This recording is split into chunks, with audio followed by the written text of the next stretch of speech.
Welcome to Burlap Teachers. Enjoy the video. Begin by turning off power at the breaker to the security light circuit.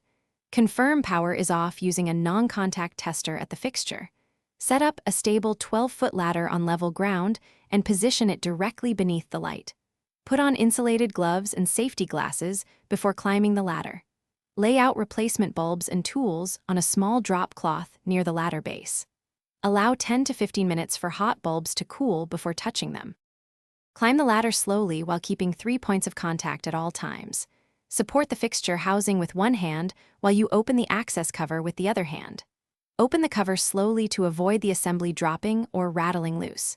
If the bulb is hot, pause and allow additional cooling time before handling it. Unscrew the old bulb counterclockwise while supporting its base to prevent breakage.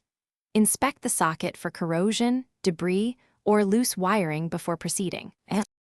Choose the correct replacement bulb that matches the fixture rating, such as a 60W or 100W LED.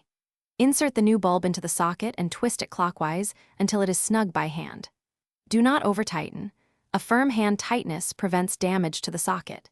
Inspect and replace any degraded gasket or seal to maintain weatherproofing before closing the housing.